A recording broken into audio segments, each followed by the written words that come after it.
So if the book doesn't fit right on the shelf, it looks a little funny and like angled at the moment. The book is too tall for the shelf, which I'll actually have like a different gripe about later on. But like, I love it, but it doesn't fit anywhere. And okay, so the title of the video that I'm planning, it's a little bit of a cheat because it's not like this is the last book, most recent book in like the Mistborn series, right? And I've read the previous 6. So technically like Mistborn era 1, The Final Empire, is my introduction to the Cosmere. But this is the one that really dives into it, okay? This is the one really starting to open up the Cosmere universe. And yeah, it's good. I knew it was gonna be good. I mean, like, you can always trust like a Brandon Sanderson book to just at least be decent, at least be good. So The Lost Metal is about Wax and Wayne, our boys, discovering and realizing and teasing out and like fighting against the actual threats they've been realizing that's been like teased, the actual threats realizing like not just their city, but the planet. And I want to stay vague and spoiler free about this entire, like for my entire video anyway. I don't want to get into like nitty gritty spoilers because it's the last in like a series. I don't want to spoil everything. I'm going to stay vague about a few things then, but I'm not going to be revealing anything hugely plot relevant or really character development either. Like I said, I'll hint at a few things, but I'll be vague enough where I don't think it'll spoil anything. And that being said, I'm mostly into the character related stuff anyway.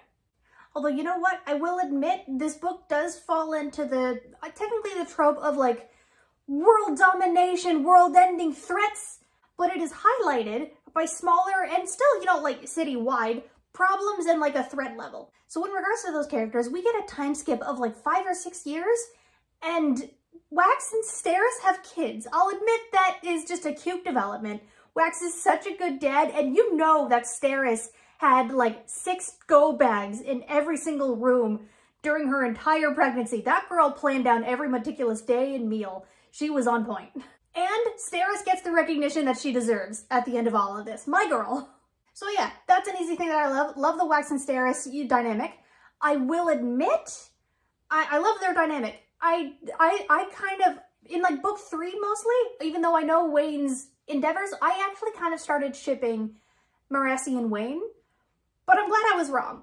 Because as I read along, I realized pretty quickly that like, no, these two are just like good best friends.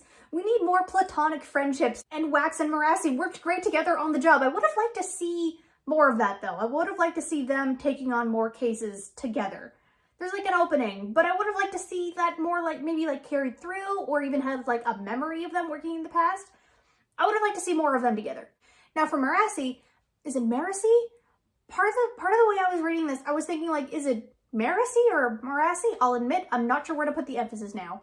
So now I'm just going to keep saying probably different versions of her name, but you know who I mean. I do love her overall plot and how she's our introduction to the Cosmere, because she's the one who gets a lot of revelations that Wax also kind of doesn't, that like we know is very important, and it's a little mind-blowing at the time.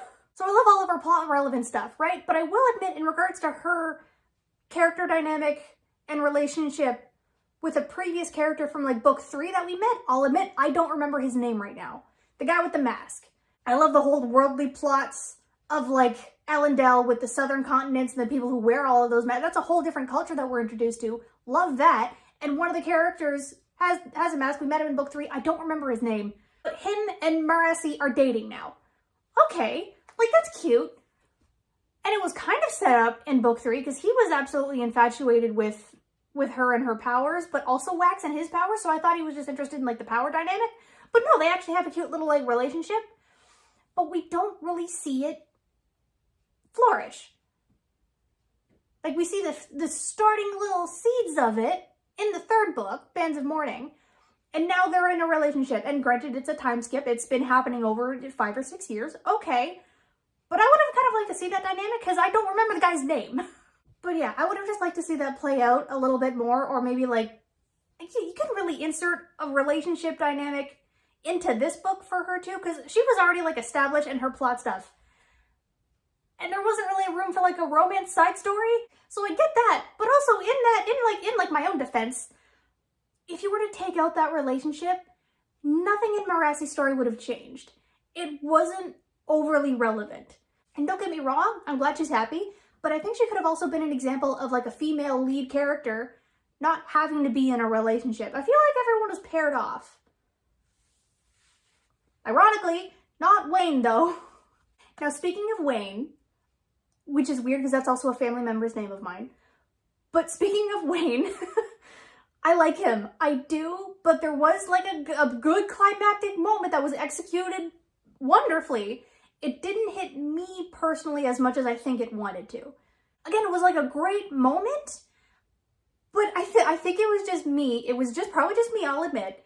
It was probably just me being ever so slightly too annoyed by Wayne. He's a fun comic relief. Like I said, I love the guy, but he was just every now and then just a little too dense.